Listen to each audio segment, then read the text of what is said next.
another 20, 30 years, 15 years, whatever time, to the glory of God. If it is state government takes over my body and I must be buried within 4 weeks because of the state, because the state might not be ready within 2-3 days, or we allow them 4 weeks. And my children are to wear their own clothes and their family and follow the government of Ekiti at the time to do the needful. Òkùtù ara mi yòókù ó náà ni ẹ gbọ́dọ̀ gbé sin láàrin ọ̀sẹ̀ mẹ́rin tí mo bá jáde láyé. Gbogbo ayé náà ló kúkú mọ̀ wípé ọjọ́ abákúbà yìí láàdèrè èèyàn ò sunwọ̀n láàyè. Mo fẹ́ lè pé n tí gómìnà tẹ́lẹ̀ rí ní ìpínlẹ̀ Èkìtì fi ọ̀rọ̀ ṣe rèé.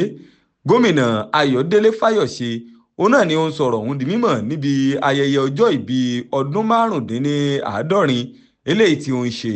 Nígbà tí Ayọ̀délé Fáyọ̀ṣe tí yóò máa sọ̀rọ̀ òun náà ni ó pé òkùtù ara òun bí ó ṣe wà yìí òun náà ni àwọn tí wọ́n bá ṣe ẹ̀yẹ lẹ́yìn òun wọn gbọ́dọ̀ fi pamọ́ ju ọ̀sẹ̀ 4 lọ. Ó pé láàrin ọ̀sẹ̀ 4 òun náà ni kí wọ́n ti yanjú bí wọ́n ti ṣe bẹ́ẹ̀ sin òun, tó sì pé òkú òun náà ni yóò jẹ́ ti ìjọba ìpínlẹ̀ Èkìtì lẹ́yìn tí òun bá lọ tán.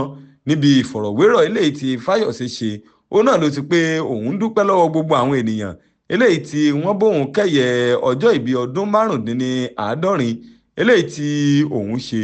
Ó pé ṣùgbọ́n òun bóun ṣe wà yìí òun náà ni òun ò fẹ́ kí wọ́n gbé òun pamọ́ sínú yàrá ìgbókùsí lẹ́yìn ju ọ̀sẹ̀ 4 lọ.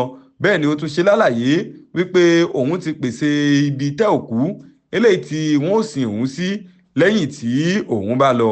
Ọ̀rọ̀ yìí eléyìí tí Ayọ̀délé Fáyọ̀ṣe sọ òun náà ni ọ̀pọ̀lọpọ̀ àwọn ènìyàn ni wọ́n ti wá ń sọ ọ̀rọ̀ lóríṣiríṣi lórí rẹ̀ wípé èyí ṣe tí Fáyọ̀ṣe tó ń retí ikú lẹ́yìn tí ó ṣẹ̀ṣẹ̀ pé ọdún 75 níbi ayẹyẹ ọjọ́ ìbí rẹ̀ ọ̀hún.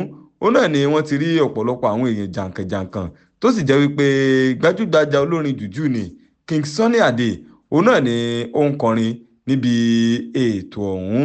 Ayọ̀délé Fáyọ̀ṣe wá rọ àwọn ènìyàn pé kí wọ́n má retí wípé bóyá òun ti ṣetán tí òun fẹ́ jẹ́ Ọlọ́run ọba nípè. Ó pé òun kàn ń sọ èyí kí àwọn èèyàn lè mọ̀ wípé ojoojúmọ́ òun náà ni òun ń retí ọlọ́jọ́.